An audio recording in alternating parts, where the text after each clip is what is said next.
फरक पडला? 75% फरक पडला. 2012 पासून त्रास आहे. नुसते हा दवाखाना तो दवाखाना, कॅल्शियम गोळ्या. किती दिवस गोळ्या खाणार मग? गोळ्या नको म्हणून. गोळ्या नको म्हणून. आणि वेल्डिंगचं काम करताय करा, पण वाकून वेल्डिंग करू नका आणि वजन उचलू नका. आता वेल्डिंग म्हणजे फॅब्रिकेशन म्हटलं वजन उचलणं आलं, सगळं लोखंडाचा संबंध आहे. तुम्ही जेवढं हेवी उचलाल तेवढा मणक्याचा त्रास होईल. मणक्यात गॅप आहे. MRI दाखवा, मी बघितला नाही मी ना. दाखवा. हा कुठला जास्त वजन उचललं नसतं डायरेक्ट एका साईडचा खूप दुखायला. आणि वजन जास्त उचललं तर काय होतं मग? खूप दुखतो नाही. अजून काय त्रास होतो मग? खूप कंबर दुखते आणि असं एका बाजूचं खूप आलं. पाय वगैरे काय? पाय नाही दुखत, खूप दुखते. मग आता खुबा किती कमी झाला? खूप दुखतच नाही. दुखतच कमरेची ती रग लागून राहते.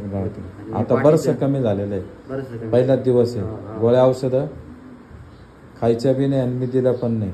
का दिल्या? काही इंजेक्शन दिलं? लेप बीप नाही ना? व्यवस्थित झोपशील ना भाऊ? कुठे तुझा MRI? कुठे आहे तुझा? हा MRI मी तर ठीक सर ठीक आहे ना. हे काळं काळं दिसतंय ना, हे लिक्विड बाहेर आलेलं आहे तुझं. इथं इथं आणि इथं थोडं थोडं आहे.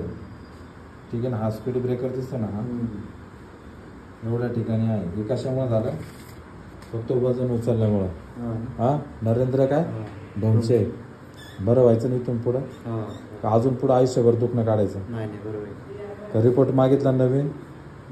एक्सरे? आणि आज अचानक आले तुम्ही, फोन पण नाही केला. कुठून आले तुम्ही? जुन्नर. बरं व्हायचं ना आता आयुष्यभर? सुखी राहायचं असेल तर व्यवस्थित काम करायचं, वजन उचलू नका. मी आयुष्यभर सुखी राहा. गोळ्या औषधं काही गरज. तुम्हाला कोण सांगितलं इथं? रील बघितलं, बरं वाटलं रील. मग रील खरे का खोटे? लाईक केलं का? थोडा हाच.